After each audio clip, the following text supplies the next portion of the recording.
دیکھیے ہوتا یہ ہے کہ جو آدمی ایکسل کرتا کسی فیلڈ میں زندگی کے، وہ ایک تو سنگل ٹریک مائنڈ ہوتا بندہ، دوسرا ڈیڈیکیٹڈ ہوتا ہے، تو اپنے کام میں ڈوبا ہوتا ہے. ٹھیک ہے سر.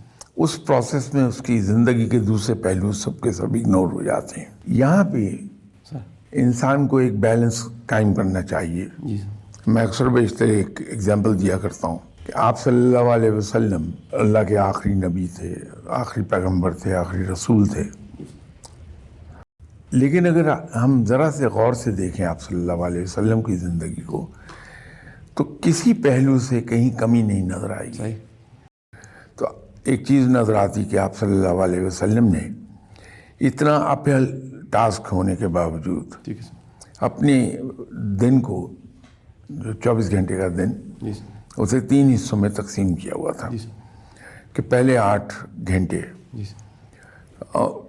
امور مملکت، فارن ڈیلیگیشنز اور صحابہ کرام، ان کے لیے مختص تھے.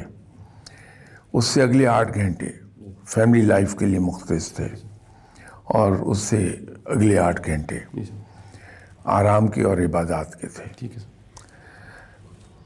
بیوٹی یہ تھی کہ وہ ایک دوسرے کو اوور لیپ نہیں کرتے تھے.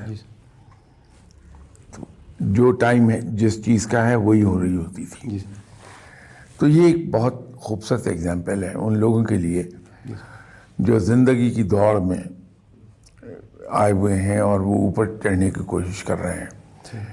کیونکہ یہی وہ وقت ہوتا ہے جہاں انسان میکسیمم ٹائم اور ایفرٹ اور اپنی مینٹل انرجیز دے رہا ہوتا ہے. تو اگر وہاں یہ احتیاط کر لے آدمی کہ اپنے وقت کو اسی طرح تقسیم کر لے سنت کے عین مطابق، تو یہ مسائل نہیں پیدا ہوتے پھر.